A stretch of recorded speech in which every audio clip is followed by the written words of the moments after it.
আসসালামু আলাইকুম, nice cooking শোতে আপনাদেরকে স্বাগত জানাই।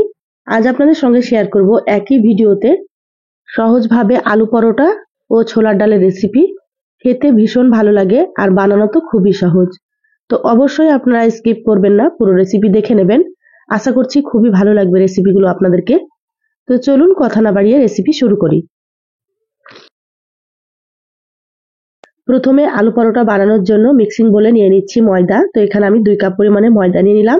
আপনারা আপনাদের পরিমাণ মতো নিয়ে নেবেন। স্বাদের জন্য দিয়ে দিলাম সামান্য একটু লবণ। এবার দিয়ে দিচ্ছি 3 চা চামচ মতো সয়াবিন তেল। তেল দিয়ে ময়দা ময়াম দিলে কিন্তু পরোটাগুলো খুবই সুন্দর হবে, অবশ্যই আপনারা দিয়ে দেবেন।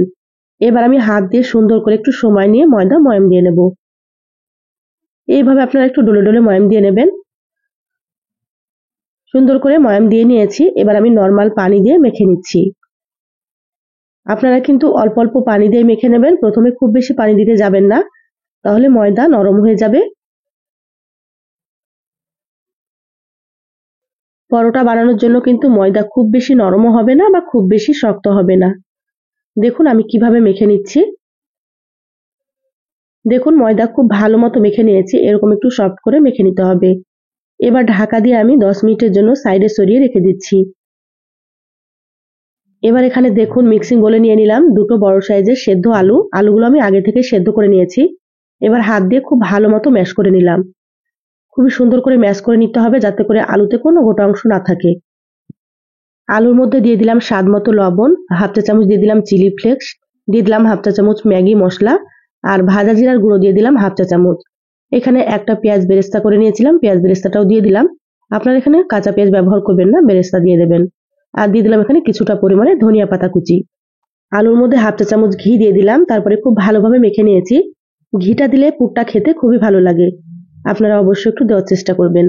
আলু মেখে সাইডে সরিয়ে রেখে দিলাম। এখানে দেখুন আবারও ময়দা নিয়ে নিয়েছি। ময়দাটা সুন্দর করে আবারও মথে নিলাম। এবার আলু পরোটার জন্য লেচি কেটে নেব।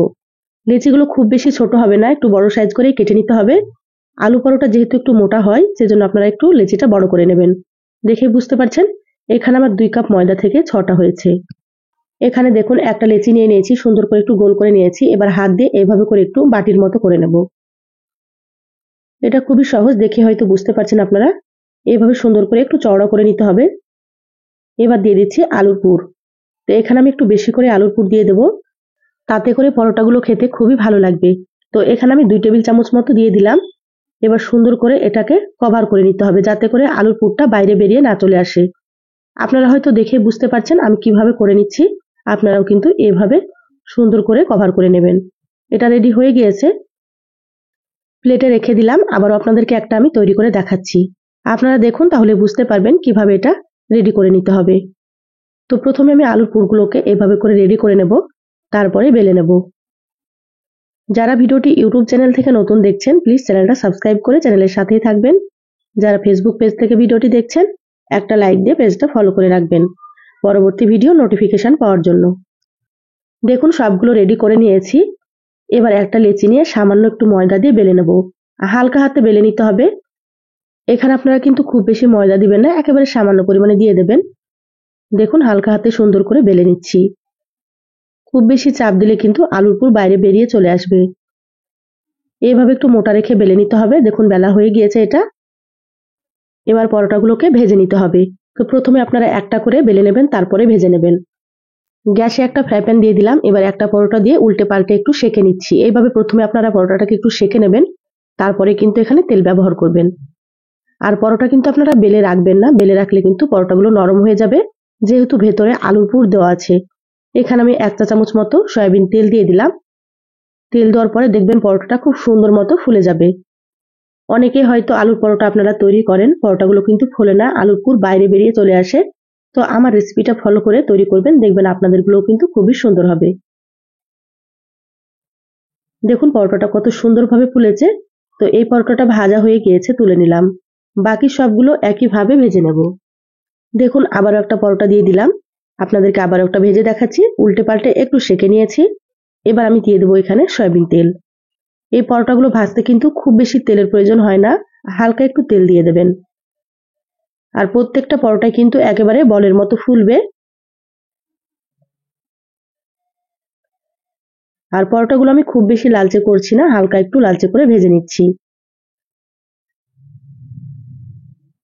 দেখুন এটাও ভাজা হয়ে গিয়েছে। এবার আমি এই পরোটাটাও তুলে নিচ্ছি। বাকিগুলো সব রেডি করে নিয়ে তারপরে আপনাদেরকে দেখাচ্ছি। দেখুন সবগুলো রেডি করে নিয়েছি আর কতটা সফট হয়েছে দেখুন। তো এইভাবে আপনারা একবার হলো আলু পরোটা তৈরি করে খেয়ে দেখবেন। এটা কিন্তু সকলেই খুবই পছন্দ করবে। এবার ভেঙে দেখাচ্ছি, দেখুন ভেতরেও কিন্তু আলুর পুরে ঠাসা। চলুন আবারও ছোলার ডালের রেসিপিটা আপনাদের সঙ্গে আমি শেয়ার করি। এখানে দেখুন নিয়ে নিয়েছি আমি 200 গ্রাম ছোলার ডাল। আপনারা আপনাদের পরিমাণ মতো নিয়ে নেবেন। এবার ছোলার ডালগুলোকে খুব ভালোভাবে ধুয়ে পরিষ্কার করে নেব। ছোলার ডালগুলো কয়েকবার পানি পাল্টে খুব সুন্দর করে ধুয়ে পরিষ্কার করে নিয়েছি। এবার এখানে দেখুন একটা প্রেসার কুকার নিয়েছি। ছোলার ডালগুলো প্রেসার কুকারে নিয়ে নিচ্ছি। ডালগুলোকে সেদ্ধ করে নেব প্রেসার কুকারে। আপনারা চাইলে কড়াইয়ে বা হাঁড়িতেও সেদ্ধ করে নিতে পারেন। এবার সামান্য একটু দিয়ে দিলাম হলুদ গুঁড়ো। হলুদ গুঁড়ো দিলে ডালের কালারটা খুব সুন্দর হবে। যতটা ডাল নিয়েছি ডবল এখানে পানি দিয়ে দিলাম। এবার প্রেসার কুকারে আমি 3টে সিটি দিয়ে নেব গ্যাসে বসিয়ে। দেখুন ডালগুলো সেদ্ধ হয়ে গিয়েছে, একেবারে গলে যায়নি। এইভাবে করে ডালগুলোকে সেদ্ধ করে নিতে হবে। এবার এখানে দেখুন মিডিয়াম সাইজের 2টো আলু এরকম ছোট ছোট টুকরো করে কেটে নিয়েছি। আলুগুলো যতটা সম্ভব আপনারা ছোট করে কেটে নেবেন। আলুগুলো সাইডে রেখে দিলাম। এবার গ্যাস অন করে কড়াইয়ে দিয়ে দিলাম সর্ষের তেল। তেলটা হালকা একটু গরম হলে এখানে হাফ চা চামচ গোটা জিরা দিয়ে দিলাম। এবার জিরাগুলোকে কয়েক সেকেন্ড মতো ভেজে নিয়েছি হালকা একটু লালচে করে। এবার এখানে দিয়ে দিলাম বড় সাইজের একটা পেঁয়াজ কুচি। এবার পেঁয়াজগুলোকে একটু লালচে করে ভেজে নিতে হবে।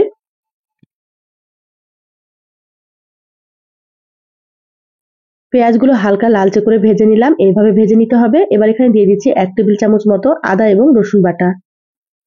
আমি যতটা পরিমাণে রান্না করছি 1 টেবিল চামচ দিলে হয়ে যাবে। তো এখানে আমার আদা রসুনটা একসঙ্গে বাটা ছিল, সেজন্য দিয়ে দিলাম। আপনাদের যদি আলাদা থাকে তাহলে আপনারা এখানে হাফ চা চামচ করে দিয়ে দেবেন। আদা রসুন একটু ভেজে নিয়েছি কাঁচা গন্ধ চলে যাওয়া পর্যন্ত। এবার এখানে দিয়ে দিলাম 4-5টা মতো কাঁচামরিচ কুচি। স্বাদ মতো দিয়ে দিলাম লবণ, সামান্য একটু হলুদ গুঁড়ো, আর এখানে হাফ চা চামচ করে দিয়ে দিলাম জিরা এবং ধনিয়া গুঁড়ো, আর দিয়ে দিলাম হাফ চা চামচ মরিচের গুঁড়ো, আর এখানে দিয়ে দিচ্ছি হাফ চা চামচ কাশ্মীরি মরিচের গুঁড়ো। কাশ্মীরি মরিচের গুঁড়োতে ঝাল হবে না, আমি কালারের জন্য দিয়ে দিলাম। আপনারা চাইলে দিতেও পারেন বা আপনারা এটা বাদ দিতেও পারেন। এবার মশলা নেড়ে চেড়ে খুব ভালোভাবে কষিয়ে নিচ্ছি। প্রায় 3 মিনিট মতো মশলাটা আমি কষিয়ে নিলাম। এবার এখানে কেটে রাখা আলুগুলো দিয়ে দিলাম। আলুগুলোকেও মশলার সঙ্গে একটু কষিয়ে নিতে হবে, তাতে করে রেসিপিটা খেতে ভালো লাগবে। আলুগুলো মশলার সঙ্গে নেড়েচেড়ে খুব ভালোভাবে মিশিয়ে নিয়েছি। এবার এখানে একটা তেজপাতা দিয়ে দিলাম 2 টুকরো করে। এবার আমি এখানে দিয়ে দেবো সামান্য পরিমাণে পানি। পানি দিলে কিন্তু মশলাটাও খুব সুন্দর মতো কষানো হবে আর আলুগুলো খুব ভালো মতো সেদ্ধ হয়ে যাবে। এবার আমি ঢাকা দিয়ে 6 থেকে 7 মিনিট মিডিয়াম আঁচে কষিয়ে নিচ্ছি। দেখুন 7 মিনিট হয়ে গিয়েছে, ঢাকাটা খুলে নিলাম। আবারও খুব ভালোভাবে নেড়েচেড়ে নিচ্ছি। দেখুন আলুগুলো কিন্তু সেদ্ধ প্রায় হয়ে এসেছে। এবার আমি এখানে দিয়ে দিলাম সেদ্ধ করা ছোলার ডাল। ছোলার ডালগুলো আলুর সঙ্গে আবারও 2 মিনিট মতো কষিয়ে নেব। যত ভালোভাবে কষানো হবে রান্নাটা কিন্তু তত বেশি ভালো লাগবে খেতে। তা আমার শরীরটা খুবই খারাপ, সেজন্য ভয়েসটা এমন শোনাচ্ছে, তো অবশ্যই আপনারা ক্ষমা সুন্দর দৃষ্টিতে দেখবেন। দেখুন খুব ভালোভাবে কষিয়ে নিয়েছি। এবার আমি এখানে দিয়ে দিলাম পরিমাণ মতো পানি। তো এখানে আমি উষ্ণ গরম পানি দিয়ে দিলাম। আর ডাল সেদ্ধ করেছিলাম একটু পানি ছিল, সেটাও দিয়ে দিলাম। খুব ভালোভাবে নেড়েচেড়ে মিশিয়ে নিয়েছি। এবার ঢাকা দিয়ে মিডিয়াম আঁচে আবারও 10 মিনিট রান্না করে নেব। মিডিয়াম আঁচে 10 মিনিট রান্না করে নিলাম, ঢাকাটা খুলে নিয়েছি। দেখুন আলুগুলো একেবারে সুন্দর মতো গলে গিয়েছে। এবার এখানে দিয়ে দিচ্ছি হাফ চা চামচ গরম মশলার গুঁড়ো, আর দিয়ে দিচ্ছি বেশ কিছুটা পরিমাণে ধনিয়া পাতা কুচি। আর এখানে আমি দিয়ে দেবো 1 চামচ মতো ঘি। ঘি দিলে কিন্তু খেতে আরো বেশি ভালো লাগবে। অবশ্যই আপনাদের হাতের কাছে থাকলে দিয়ে দেবেন।